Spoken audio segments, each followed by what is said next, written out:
All right, everybody, fun show today. We were joined by former DN, Shawne Merriman. A terrifying DM. Yeah, it's terrifying. Yeah. Honestly, I know people are probably like, what? This isn't like a former Chicago Bear or something, but honestly, great conversation. I loved it. Yeah, it was a really fun conversation. We think you guys will like it too. And on that note, we like Miller Lite, so hopefully you guys like it too, because if you don't, I don't know what you're doing. It's the best beer there. You're an idiot. Yes. Yeah. Exactly. So listen, it's Bear season, and it's the 50th anniversary of Miller Lite. Bears game days are incomplete without Miller Lite. Taste you can depend on, a great beer trusted by beer lovers for 50 years. Miller Lite is brewed for taste. Simply put, it just hits different. 96 calories and 3.2 carbs per 12 ounces. Miller time is always a good time. Listen, I'm sure a lot of people are going. I heard that the most expensive ticket in the NFL is Bears Cowboys. Is that right? Yes, Miller Lite Stadium.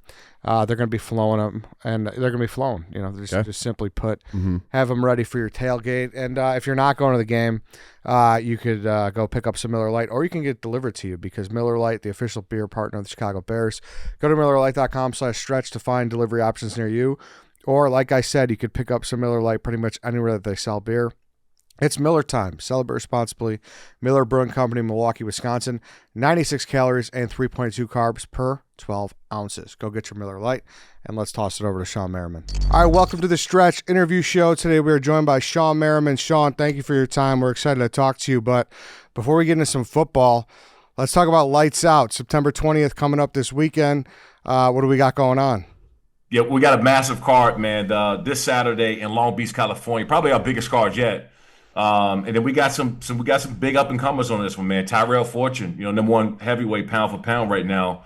I'm hoping to keep him for another couple fights, but he's probably going to the show. The show is UFC. I'm not paying that contract. If you get that offer, I'm not matching that one. But we got Jake Babby on this card as well, Drake Flores on his card, Devin Simmons on his card as well. So a lot of these guys will probably, at some point in time, get a chance to go to that next level. But we got the best up-and-comers of the sport, man. So we'll be in Long Beach Saturday. Get your tickets at lightsoutxf.com. By the way, make sure y'all download Lights Out Sports TV. It'll be live on my streaming platform, Lights Out Sports TV, available on all smart TVs, iOS, and Androids. So Lights Out Xtreme Fighting, what made you want to start a fight league? So I started training in the mid-2000s with Jay Glazer and then Randy Couture. I just got in there. I didn't think that, I grew up boxing in Prince George's County, Maryland, my uncles and family, but I didn't think I was going to fall in love with the sport like that until I started training with Randy. And I think Tyron Woodley was in the gym when he was first coming on, and Tito Ortiz, Chuck Liddell. So I was around these guys in the mid-2000s. And so when I launched Lights Out Xtreme Fighting, it was like my second home. Mm-hmm. I've always wondered what it's like in Glazer's gym. Is it just a who's who? You just see everyone everyone's in Glazer's gym, or what? Yeah, it's great, man, but expensive as hell. Well, he's got the right clientele for it. You guys can afford it. Yeah, that's for sure. Yeah. That's for sure. But the funny part is, man, I talk to a lot of these, especially former athletes, because you hear about guys struggling and trying to figure out the next part. Mm-hmm. I'm like, man, go pick up some form of combat sports. Go box. Go. Hit mitts, jiu-jitsu, Muay Thai, pick it up, man, because that's the biggest thing the guys struggle with when they get done. It's like, there's nothing else to compete in. Idle hand syndrome, right? Yeah, and contact, either getting punched in the face or punching somebody else in the face. Man, so you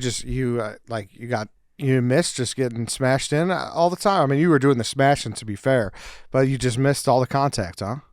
Yeah, it's really the competition, man, because that is what made all of us. And then you're sitting around, even now, I'll be in some of these board meetings and somebody talking crazy across me. I said, dude, 10 years ago, I would have probably supercharged you across this damn table and it'll be legal, right? But no, it's, I think that all guys should find that second act and doing something, because sitting around it kills you. Yeah, there's been like a handful of guys who have former NFL guys, like Herschel Walker tried it, Greg Hardy tried it. Did you ever think about getting in like in a professional, or have you done that? Yeah, I mean, I was actually about to take a fight with Bellator some years ago. They just couldn't come up with the money, and the problem is that I was ahead of my time for the money I was asking for. Now it's a drop in the bucket, right? Because now Jake Paul and all these guys are doing this crossover, and I think that these promotions now looking like, if you got a name and you can actually fight, there's money here.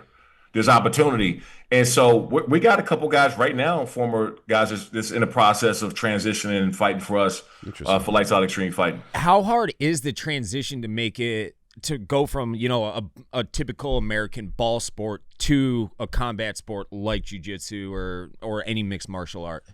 I tell any of them when they come over, I say, you can play football, you can play basketball, you can't play fighting. So make sure you strap it up and you're serious about this. You got a good camp, and you're not just trying to get in it because you're trying to figure out something to do next. Like you gotta come and do this, because that guy across from you is trying to knock your head off. He's gonna put your lights out. Cause damage, so you got to be ready.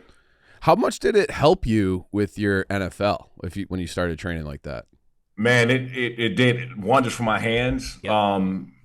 Dude, I didn't know how out of shape I was, because I remember Randy Couture had me on the ground one time, dude, and I was looking up at the ceiling and it started to get white in the room. I said, dude, that's how tired I was. And then when I came out, fourth quarters, I was just bouncing around. I wasn't tired at all, so it helped out a lot. Now, you said you almost took a fight. I feel never say never, right? Frank Gore just fought Darren Williams. Like, there's a chance you might stop in there still, right? I put, over this past year and a half, I put out about 5 contracts to guys, and even reached out to some with no response. Former WWE guys, former football players. I publicly, which I never do, I publicly called out James Harrison, because him and Chad Ochocinco was talking about fighting. So I'm at the Super Bowl, and I'm like, hold on, is this real? I said, who wouldn't want to see me fight James Harrison? I would do it in a heartbeat. Sign me up for that one. Yeah, I was going to send a contract over from Lights Out Xtreme Fighting. Obviously, I'm signing the check, send a contract. So you got no stoppage. Nobody's in between. And I never got that call back. So, is there a guy like an offensive lineman that you hated while you were playing? We're like, man, I wish I could get him in the ring for a little payback, or like run it back. Is there a guy that you had a rival, like an AFC West guy or something? No, I pretty much hated everybody equally. Okay, love that. But I was talking to Kyle Turley one time about a fight. A couple years ago. He was scary. He was scared. Yeah, but again, that's as a owner and a promoter, you want that, because you know exactly what's going to happen and how people are going to look at that fight. And so my job is to put on the best fight possible. And I definitely wanted that. Yeah, tell him he can't bring a helmet to swing at guys in the ring. He's got to do it just his hands. Yeah. I don't need that lawsuit. He already throwing helmets in the stadium. You're right. Yeah. And so we'll need that. Yeah. So there's not even offensive linemen aside. Like, is there anyone, like, who is your biggest rival? Like, is there anyone you have legitimate beef with from your playing days? No, not beef, but I can tell you which offensive lineman I've seen actually fight and pretty good is Richie Incognito. Oh, hell yeah. Like Richie can go. And that's my boy. And if that was something that can happen, I might do that, even though I like Richie. It's another scary dude. I know that's another scary one. He probably would take my head off and don't know who I am. Doesn't care about it. And so I would take that. But I've seen him actually train and spar and box in the gym, and Richie can go. Okay. Now we're Chicago guys here, obviously. Is there any way you can set up a Phillip Rivers Jay Cutler fight? Probably in a talking match. A shout match for sure. Yeah. But you guys got much more problems in Chicago right now than worried about a fight, man, to be honest. I mean, we need something else. We're 2 weeks in and we're giving up. So I'm looking for any other form of entertainment. What the hell is going on out there? Like, it's the same thing that always goes on. You know what? I feel bad for the fans, because thank you. At the move that they made from Justin Fields, like that, as a GM and as ownership, when you move on like that, you see how he's playing with the Jets, when he actually looked pretty good the last couple of games. And so, at what point in time do you look at Caleb? Caleb's, by the way, he's a Washington D.C. guy. Mm-hmm. He's a hometown guy. But at what point in time do you say, man, we don't know if this is the guy or not, right? Well, we're to the point now where we were saying, like, as soon as you put on that jersey, it's like the reverse Superman, where you turn into Clark Kent. And it's like, so it doesn't, like, if you could go back in a time machine and be like, no, the Bears are going to take Jaden Daniels. I'm convinced that Jaden Daniels would suck. Yeah. Like, I think you just come to Chicago and you just melt. You turn into a puddle of what you were in college. The biggest problem is that they are always looking for a one-person savior. Yeah. In the last couple of years, like it was never Justin Fields actually was, in my opinion, an average quarterback or above average quarterback. Where if you surround him with enough pieces, and I know they brought in DJ Moore and they try to help him out, but it's never going to be a one-person solution in that organization. And it's almost seemed like they put people in bad situations, say, "Hey, we're terrible, but we need you to come out and win for us." And when you do that, you're never going to build long-term success. Yeah. Never. How much easier was it, or how much confidence did you have year over year because you knew who your quarterback was? Like you knew, like, hey, we got a guy. It's night and day, man. And I try to make the comparison this. I know I had sacks and had a great career at least early on, but it was really due to that offense. Yeah. Like if they wasn't scoring points as they were with Phillip Rivers and Antonio Gates, Lorenzo Neal and LT and Michael Turner, who was a backup, and then Darren Sproles, who was a third string come up. If they wasn't scoring points how they were, there was no way for me to pin my ears back and go and get after the quarterback. And so I tell any one of these guys that saying, make sure you look at seeing who's throwing the football. Make sure you're looking at our offense, because I don't care how great you are. Myles Garrett's going through it right now. Yeah. Myles Garrett could go down as one of the best defensive players of all time, or one, top 3 to 5. But we're not going to see him at that capacity because they're always struggling on the other side of the ball. Now, is that just because like you can't get off the field because those guys are always turning the ball over? They're going 3 and out, or what's the reasoning for that? Yeah, because if you're playing either down or the game is close, nobody wants to throw the football when you got Myles Garrett on the other side of the ball. Yeah, like nobody. And so if you're always playing it close and you don't know if a team is going to run the football, they're going to pass because they're always in a game, then you can't really fully go out there and do what you want to do as a pass rusher. I knew that once we got somebody up 10-0, it was go time. I knew I can pin my ears back. They can play action. They can do whatever they want to. I don't care, because I know they got to score. So you're going at that point. Yeah, just a product of how the game is going to be called. Yeah, because if you're playing from behind, you have to throw, and then Shawne Merriman ruins your life. so that's it. When you would play a team like the Bears, and you flip over, you're in Wednesday for getting the install and the game plan done, are you just like licking your lips, being like, "Oh, this is going to be a fun week. This is a stat pad week." Oh yeah, for sure. But and you know why? Because I know that the pressure's high, right? There's pressure high now from Caleb. I know the pressure's high for Ben Johnson. I know that he has to go out there and spark something. The only way you can spark something is go out and start creating big plays. Yeah. Right? Like your back is against the wall now, where you got to go out and do things that you normally wouldn't do. Like if they're sitting around, they're 2-0 right now, and they got a nice balanced offense, you're like, oh, okay, cool. This team still feels like they're in it. They got too much. Y'all said it before we came on. Like the fans are already starting to turn on the team. So what do you got to do? You got to go out and start doing explosive plays and do something to really turn things around, which is great for guys like me, because now I know that. Oh, that's awesome. Yep.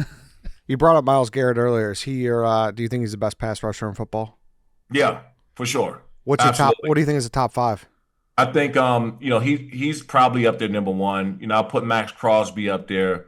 I know Khalil got hurt and he's up there in age, but I got Nick Bosa's up there. TJ Watt is up there for me. And you can put any of these guys. Micah's up there, but you can put any one of these guys in that top 5. But Myles Garrett got to be number 1. He's just so physically imposing that it's like, 'cause what is he, 6'6", 6'7"? Like, dude, I'm not a small guy. And Jarvis Landry had a charity softball tournament one time, and I went out to Cleveland for it.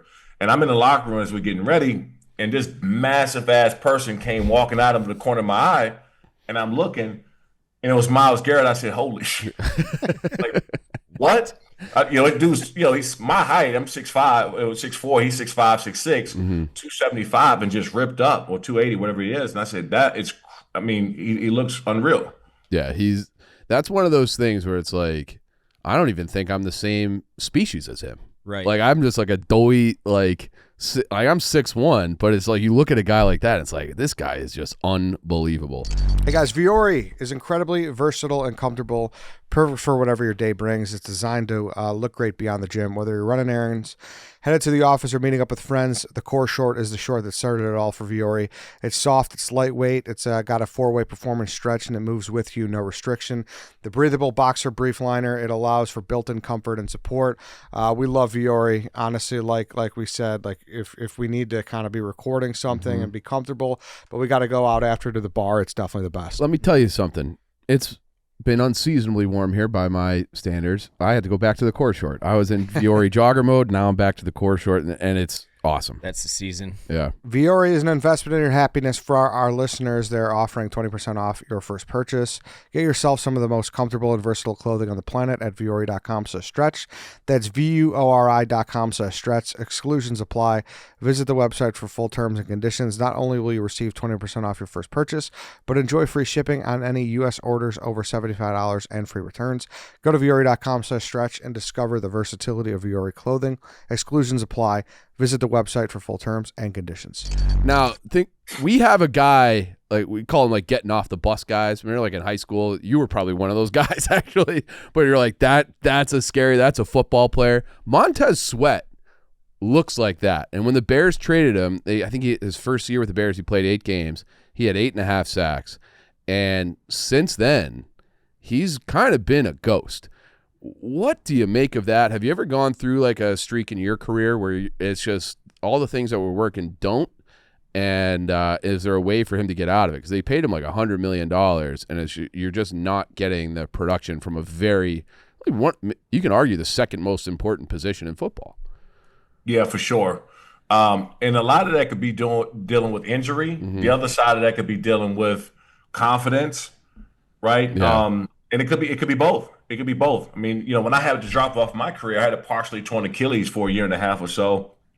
My shoulders were banged up. I was just coming off a knee injury.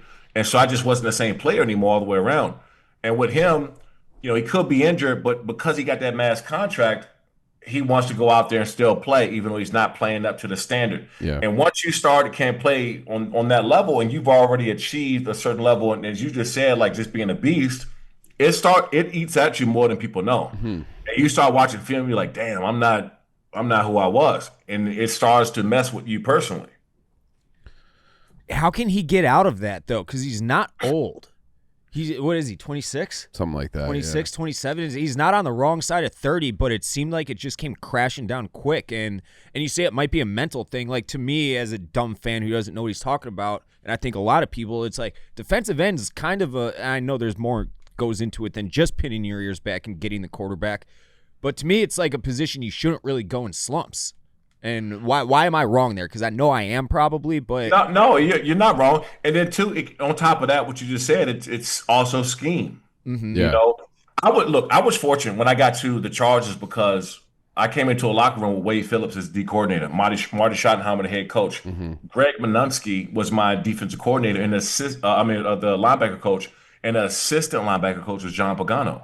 Like, that was the coaches that I walked into the locker room with, who all end up being either head coaches or defensive coordinators at some point. And so I was fortunate where Wade was like, okay, they look and saw what I did really well, right? And they saw what I didn't do well. They know I didn't like to drop. Ain't no money in dropping, cover nobody down the field.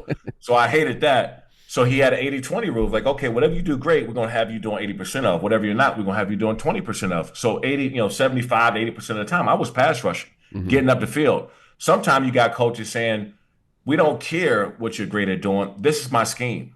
This is what I need you to do because this is what I do. And I always found those coaches to be in and out the league because they got great players. They just don't know what to do with them. And I've seen that over and over again with a lot of these these great players. How long does it take to adjust to a new scheme coordinator for a team? Because obviously, Dennis Allen's been a head coach twice, and the head coaching thing hasn't worked out for him, but he's known as like a pretty, like a defensive mastermind. Do you think the Bears, or at least the front seven, can get it going as they get more familiar with this system? Yeah, I mean, it's going to take a little bit of time, but positional base as a pass rusher, it's probably the easiest one to do because you've got to beat the guy in front of you. Yeah, right. That's really it. I mean, once you can beat a guy in front of you, you can learn everything else. But again, it goes back to take last year with Micah Parsons. I'm screaming at the TV because they got his hand in the dirt as a defensive position and keeping him in one spot. Well, guess what happens with the offense? They're going to look They're and find running it Micah, away. Yeah. and we're going to slide protect, chip. We're going to fan protection that side. We're going to make sure that he doesn't get to the quarterback. What the first thing that Green Bay had him lining up all over the place. Yeah. And when he got his sack, they don't know where he's going to line up. And so that's the difference when you have these coordinators that say, this is what I want you to do, regardless of what you're great at doing. I was losing my voice, screaming at the top of my lungs. I'm like, why the hell would you have Micah with his hand in the dirt like an unathletic defensive end? This dude should be lining up in the A gap. He should be blitzing down the B gap. He should be coming around the outside. It just didn't make any sense. You brought up Wade Phillips, fascinating football guy. Have you ever had a situation where you've got into it with him? No, and the fact is, Wade never really yelled, right? Really? And no, I mean, rarely. And it was a play that I was supposed to be dropping. I had to tight end in the flats, but I said, you know what, I'm gonna go get me a sack, like because I thought I could make the play. And if we had a rule like, okay, you're fine, go ahead, right? Yeah. And so I was like, I'm gonna go get this sack because I know they're about to roll out, and somehow the quarterback just threw it in time and hit that tight end or back, whatever it was, to the flats, and it was like a 10, 15-yard gain. I got to the sideline and Wade looked at me, and I felt like I let my father down. You know what I mean? Like he didn't even yell. I looked at him like, God damn. And I just went to the sideline. So, but again, you have that respect for coaches like that because we know that he put me in a position to win, right? One-on-one battles, he put me in a position to go out and make plays. So I just felt bad about that. What was the one thing that would piss him off to no end? That probably, probably that more so that because we had a scheme where he loved me to be one-on-one with a running back, fullback, or tight end, and they always move me around, and so he's like, hey, I'm laying up these plays for you to go out and make them, but now you want to go do your own thing and get outside the playbook. So that was probably it. You brought up your injury earlier, and going through that 2008, when you tore up your knee, there was so much made about were you actually going to play without surgery at one point? Yeah, man, because I never had any major injuries before where I had to miss any time. That was my first time where I had an injury that's going to keep me out at least 6 to 8 months. Meaning that even if I got it when I hurt my knee the season before, I think it was towards it was like a 12, 13 game of the season. If I got the surgery right then, I would still end up missing part of the first season, the next season, getting back. Yeah. Mm-hmm. And it was a PCL, LCL, so it wasn't like my MCL, my ACL.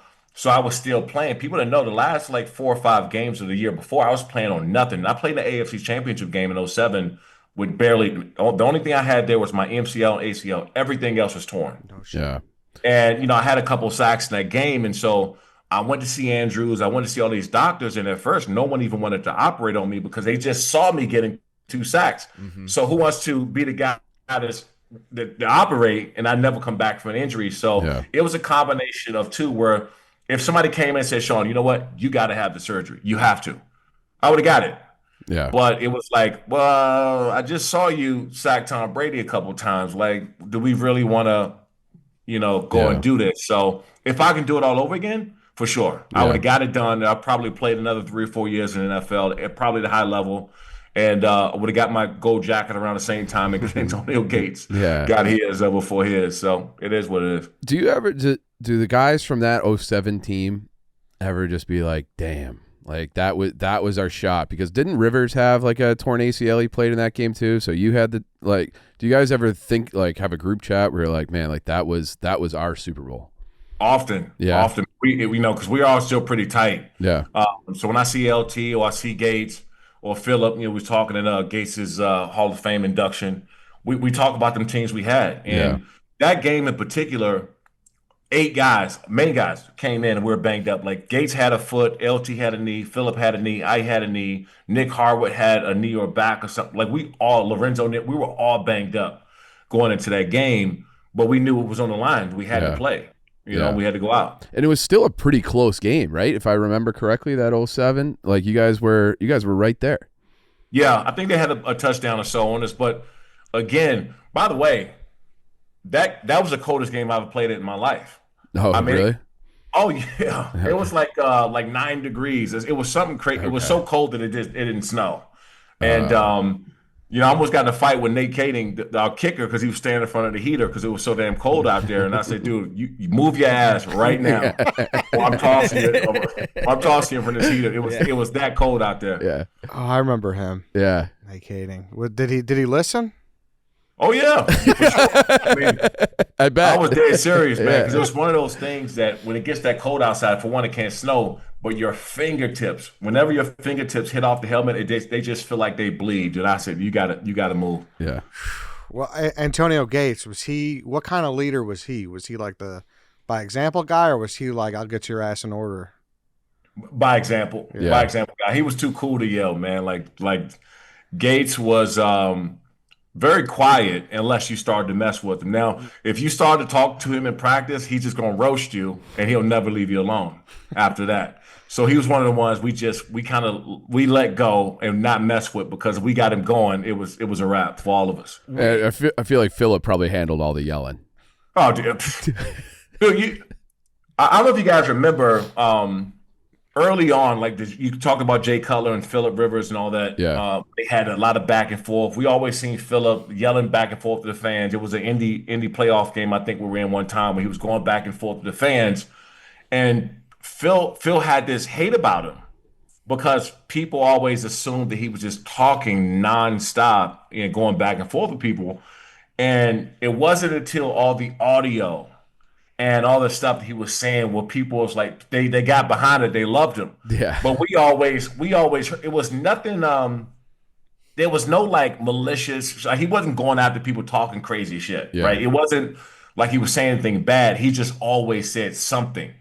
And we're just not used to hearing that. Like Yeah. I when Phillip Rivers was at NC State and I was at the University of Maryland, I hated him. I hated his guts. I hated him because Yeah. he always talked. But again, I didn't understand like what he was saying and what type of person he was, man. And when I got to know him, I said, dude, this is like one of the best guys you ever want to play with, be around, because he's nonstop. Yeah. Because when I think of that team, there's just so many athletic freaks. Like you, Gates, LT. If you guys were going to do like pickup basketball or something like that, like away from football, who was like would you say was the best athlete on those Chargers teams? Vincent Jackson was up there. Him too. Yeah. Yeah, Vincent was up there. He was a freak. Gates would, obviously go out there and roast everybody. Phillip could shoot. Okay. Phillip could shoot, like knock him down. But we had a bunch of guys, man. Matt Wilhelm that played middle linebacker out of Ohio State. I don't know if you guys remember him. Not as much. He had bunnies. He would dunk all over the place. So we had a crazy athletic dude. Practices, I'm not gonna lie to you, especially when Marty was there. We practice hard. Mm-hmm. Practices were worse than the games because you got to line up against Gates, and then I don't know if you guys remember Marcus McNeil out of Auburn. Yep. Who was a dog, and he injured his back, but he was a multi-Pro Bowl player that I had to see, 6'8", 330 pounds, that can move like a tight end. I had to see him every day. Yeah. So by the time I got to the games, I was like, this is nothing.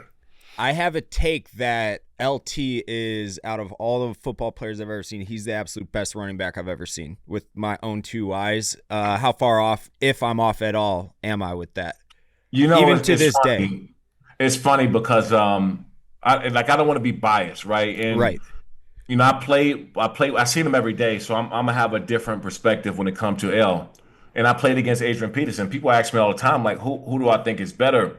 And it's totally different styles. And the reason why I'm always gonna say LT, because he did more. He could do more. He was more shifty. He can catch the ball out the backfield. He can run hard when he needs to. He can run past you when he needs to. And if he gets an open field, you can forget about it. Yep. I don't know. One of the plays that he did to Ty Law when we played the Patriots, and I knew Ty. I wanted to go up and just hug that man afterwards. I was like, dude, listen, he did that to me on Wednesday. Don't worry about it. It's not, it was L. So I got LT in my top 3, maybe top 2 running backs of all time. Okay. In my opinion. Would that be with AP? with AP. I got and I was just talking to Eric Dixon on the phone the other day, so make sure y'all delete this. Because ED gonna say something. So I got Barry Sanders. We're talking 21st century, I guess. Oh, yeah. Okay. Yeah, we could do that. Yeah. But all time, if you want to put them up top 5, you got Barry Sanders, LOT, Adrian Peterson, Walter Payton, Jim Brown, Edie, Earl Campbell. That would be my top, however you want to move those guys around. Okay. Hey guys, Jets Pizza. Jets Pizza does not compromise on quality. They have been using the same 5 core quality ingredients since day one. Listen, they're not lying about that. People always talk about like the large pizza chains. Jets doesn't belong in that category because they're better. Yes. Jets is so good. They are better. Yeah. And all you have to do is order it. And I don't know if people out there, if you haven't had it, you're missing out. Mm-hmm. It's fantastic pizza. Yep. Every morning, 2 types of dough are made fresh in-store. Cheese is hand-grated, veggies are hand-chopped, and the sauce is mixed. Can promise you, a lot of the other guys are not. Nope, they are buying pre-sliced meats, pre-sliced cheeses. They're not dough is made weeks. Yeah, it's trash compared to what Jets does. It's the good stuff. In addition to making the best Detroit-style pizza, Jets is also known for their ranch, made fresh in-store every day. It's my number 1 ranch on the planet. I promise you, that is not an ad. I've been telling these guys this for a long time. You have. It's the best ranch. You can also buy it by the bottle. It's worth it. Get it. And what I like about it is it goes bad in like a couple weeks, but that's good. That's how you know it's you quality. know it's- Yeah. Exactly. It's supposed to go bad in a couple weeks. Have you ever? How often do you let it go bad? I feel like you get to that end. That's the problem is you could eat it so fast because you Yeah. put it on everything. It's Right. good stuff. I cannot vouch for Jets Ranch more. Jets Pizza is 32 Chicagoland locations. They're also in 460 locations in 25 states. Head to jetspizza.com for menu and store locations. It's not pizza, it's Jets. Chicago-only locations can get 20% off their Jets Pizza order by using code STRETCH20. One more time, STRETCH20. Go get your Jets Pizza this weekend. It's Pizza Friday. Get your Jets. And then we were talking before we started about your time at Maryland too, and I feel like you were probably on the last like really good Maryland team, and you had an iconic coach, Ralph Friesen. What was he like as a coach? Because he seemed like such a character when you were just looking at him on the sideline. That's one way to describe him. Ralph was mean as hell. Really? Man, offensive genius. Next level. Yeah.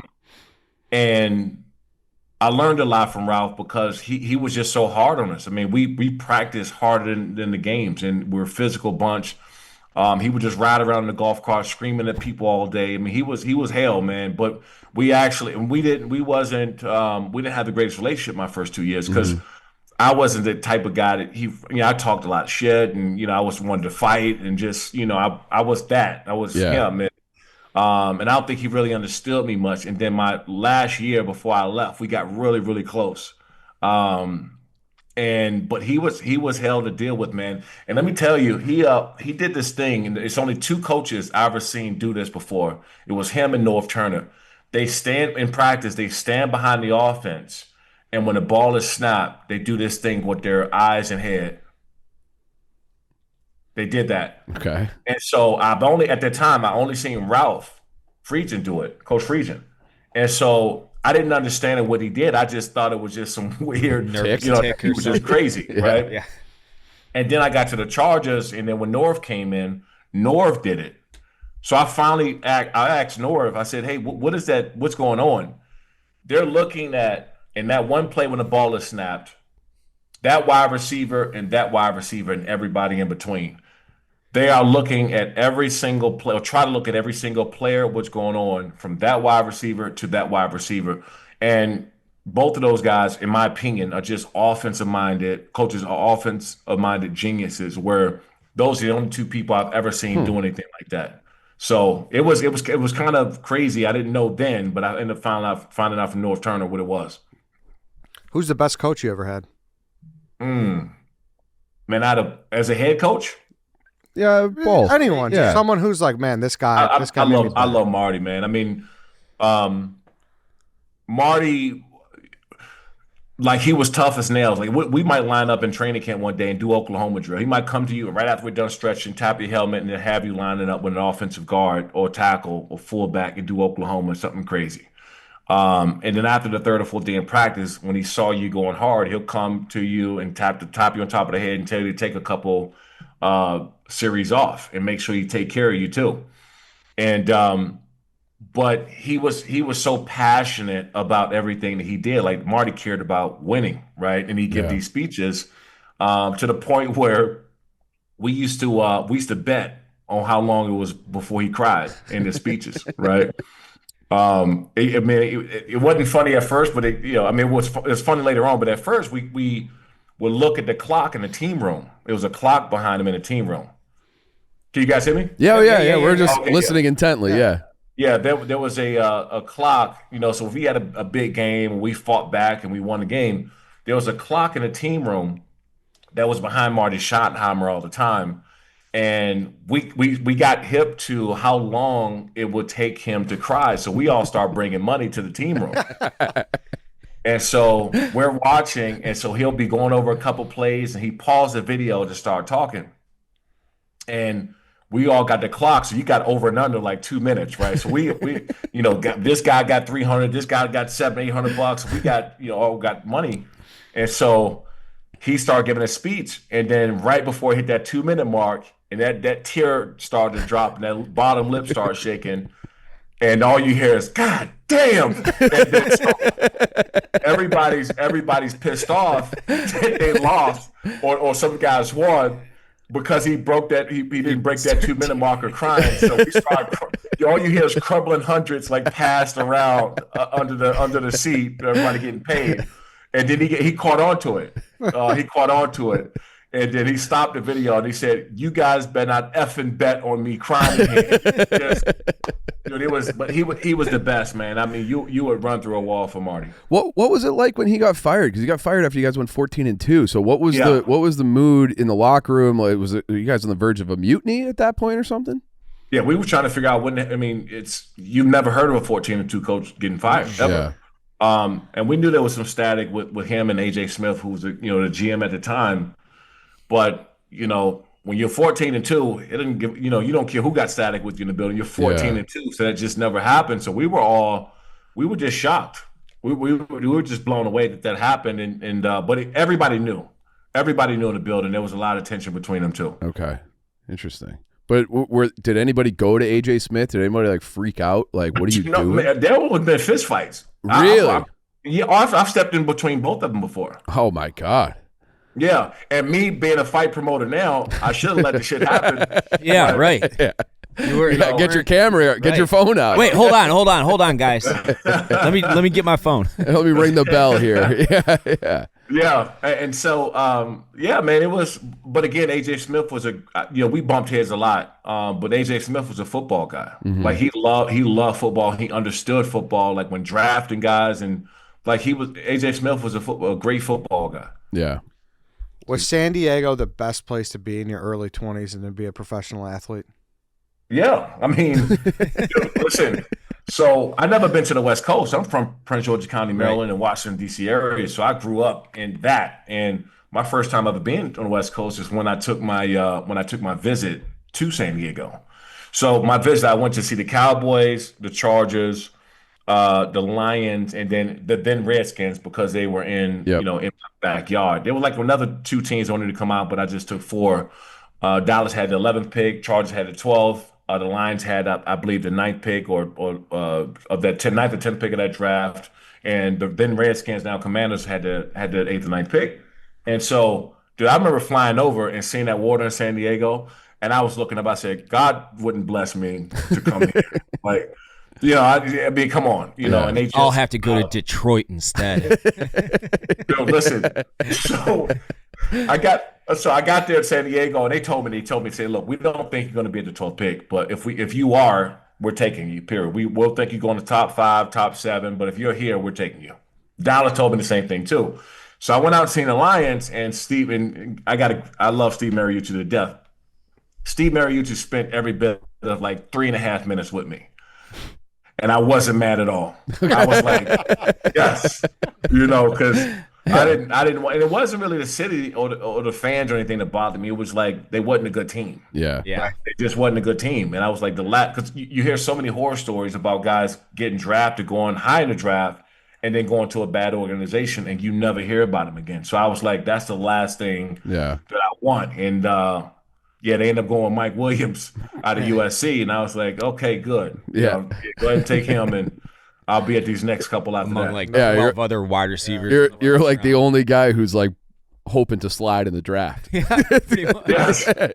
I was about to put out some bad stuff for myself. Yeah. You got like the Laramie Tunsil gas mask. Like, how did this get out? Oh, whoops. Sorry, Detroit. Yeah. You're going to have to pass. Do you, I was going to just go in there and just start slapping people like that. He's not the guy for us. Yeah. do you think we ever see professional football in that city again? Yeah, I do. I look, and not now because it's way down the road, but I had people that's very interested that reached out to me that wanted me to kind of put a group together and maybe go to the NFL and talk to them about it. I just think that there needs to be. We got we have our fights sometime down in San Diego, and then we got a couple thousand people. But San Diego without football just doesn't make any sense. It just doesn't. And though I wish the Chargers would have stayed there, I absolutely understand the move, right, for business and everything else. And also, I saw that nothing was going to get done down there. I was really, really involved in helping to try. I wanted the team to stay. Yeah, I was put on a panel to be an advocate for the team staying in San Diego, and I thought at one point it really could happen. But after looking at everything, I just knew that it just wasn't a possibility. Not location. It was just too much friction back and forth in the city, and it was just it just wasn't going to happen. But I think that they have to be regretting it now because San Diego is great for football. They got a great fan base. Yep. And if I had my guess, I think there will be football back in San Diego, and I would love to be a part of it. Yeah, I mean the NFL hasn't expanded since the Texans in like 2002. Yeah, probably. And it is the biggest sport in the United States. It feels like they could. It's like they're almost due for another round of expansion. So yeah, I hope that happens too. It'll be weird though, because I still call the Chargers the San Diego Chargers as a reflex. I can't call them the LA Chargers. I've got like a mental block about it. It's like you have to do what Cleveland did and get that name back somehow. Dude, they had me out to announce a draft. This is right when they made the move. And, of course, I played for the San Diego Chargers, and just like you and everybody know the San Diego Chargers. So, everybody messes up on the mic at the draft. I mean, we've heard people misspell Jets. I mean, all kind of stuff, right? Yeah. And everybody watched on TV and like, oh, that guy's dumb or they don't know what they're doing. You walk out to 100,000+ people of just a sea and a big wave of people where people are yelling and you got the round that they got picked in. You got a name. God forbid you got a long name that's tough to read. Yeah. And on top of that, you got to say Los Angeles Chargers because now they, now they're not the San Diego Chargers anymore. So I had Nasir Adderley, which is not terrible, but it's something you had to think about. And now you got to remember which Chargers. You got to remember what pick it was. So it's a lot. And then you got 100,000+ people out there. So I was just telling myself, say, whatever you do, just don't say San Diego Chargers, dude. Don't mess this up. But yeah, it was tough. Yeah, I bet. Shawn, man, thanks so much for your time. Do you guys have anything else? No, I love this conversation. Yeah, this was a lot of fun. Obviously I remember you as a player, but I didn't know what to expect with this interview. I had a great time talking to you. Fun. Yeah, we could have chopped it up forever. I remember this. We kind of started talking about it prior to actually hitting record, and I remember when you were like the guy at Maryland in Northern Illinois, went to play at Maryland with Michael Turner, your future teammate a few years down the road, and you were like the guy that everybody was talking about on that broadcast. It's like Shawn Merriman, and I'm like, Northern's actually pretty good this year. So and it's been great, man. Yeah. Long fun run, man. And make sure you guys tune in this Saturday. I mean, we're gonna. This is probably our biggest fight yet. And I'm going to make a run to try to keep some of these fighters on with us for a couple fights. But our headliner Tyrell Fortune is on this card. I think he's going to not only do damage on Saturday and He got an opponent he's going with. It's going to be a lot of. It's going to be. I mean, that thing is going to be packed on Saturday. So make sure you guys download Lights Out Sports TV. It's every platform, iOS and Android. You got a lot of free live sports there, but also make sure you tune in. Anybody can make it to the fight. LightsOutXF.com is the website to purchase tickets. What time's the fight card start?